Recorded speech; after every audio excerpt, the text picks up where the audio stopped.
अरे बच्चों, टॉपर्स भी एक खास टाइम टेबल को फॉलो कर रहे हैं और एवरेज स्टूडेंट्स भी एक खास टाइम टेबल ही फॉलो करते हैं।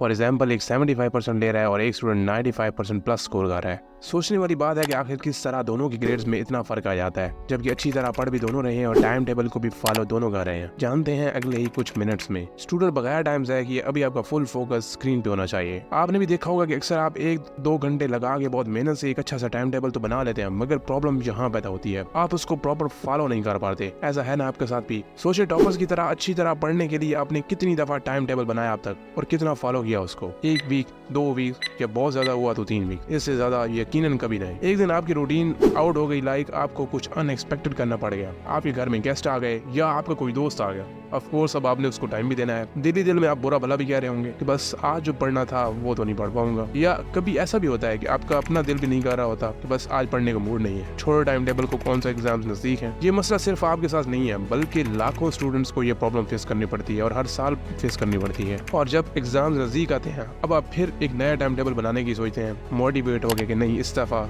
शदीद मेहनत करनी है, सही सख्त मेहनत करनी है। अरे नहीं, मुझे तो ये अच्छे ग्रेड्स लेने हैं और अच्छी तरह पढ़ना है, बहुत हो गया आराम सुकून। इन सारी प्रॉब्लम्स का क्या इफेक्टिव सोल्यूशन और किस तरह से एक ऐसा टाइम टेबल बनाया जाए जिसके साथ आप हमेशा स्टिक रहें। नेक्स्ट वीडियोस में मैं आपको मजीद बताऊंगा किस तरह आपने किसी भी टॉपिक को स्मार्ट वे में प्रिपेयर करना है, ताकि कम टाइम में कैसे अच्छी तरह प्रिपेयर करना है, और पेपर में IELTS मार्क्स लेने के लिए कैसे पेपर प्रेजेंटेशन होने चाहिए ताकि टीचर आपको मार्क्स देने पे मजबूर हो जाए। ये मैं ग्रेस मार्क्स की बात नहीं कर रहा, बल्कि जो आप मार्क्स डिजर्व करते हैं। है ना कमाल की बात? स्टूडेंट फिलहाल के लिए फोकस करते हैं टाइम टेबल पे। सुबह 8 से लेकर 2 तक स्कूल, 2 से 3 बजे तक रेस्ट है आपकी, 3 से 6 तक कोचिंग है, शाम 6 से 6:30 तक रेस्ट करनी है, मोबाइल यूज करना है, जो करना है आप इस वक्त नहीं करें। इसके बाद आपको करना क्या है, अब यहाँ पे मैं आपको बाउंड करूंगा। अब आप 1 घंटा एक्सरसाइज और डिनर के लिए निकाल लें, जो भी आपको टाइम सूट करता है। लाइक एक्सरसाइज जरूरी नहीं कि आप जॉगिंग या रनिंग करें, जिम जाएं, बल्कि आप वॉक भी कर सकते हैं धीरे धीरे। इससे होगा क्या, जब आप एक्सरसाइज करके फ्रेश होके आएंगे, आप मेंटली फ्रेश फील करेंगे। और ये चीज मैंने खुद ऑब्जर्व की है, आपका प्रोडक्टिविटी लेवल, आपकी कंसंट्रेशन, आपका फोकस, यहाँ पे सिंपल फोकस नहीं कह रहा, लेजर बीम फोकस, बाकी स्टूडेंट से यकीनन 100% ज्यादा होगा। और ये चीज आप खुद नोटिस भी करेंगे, आप ऑब्जर्व करेंगे अपने डेली रूटीन में। जैसे ही इसको अडॉप्ट करेंगे, अब आपने वो सब्जेक्ट उठाने अपने स्टडी टेबल पे जाके जो आपको सबसे मुश्किल लगता है। फर्स्ट सब्जेक्ट तो आपका वो होना चाहिए जो सबसे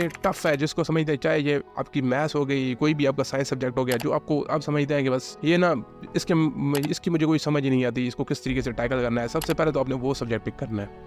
टारगेट ये माइंड में रखें कि मैंने हर दिन आधा टॉपिक, एक टॉपिक या चैप्टर या एक एक्सरसाइज लाजमी प्रिपेयर करनी है। ठीक है, आपने अपना गोल लाजमी सेट करना है। ये नहीं है कि आप एक साइड पे टाइमर लगा लेंगे, मैंने आधा घंटा पढ़ना है, 1 घंटा पढ़ना है, इससे नहीं।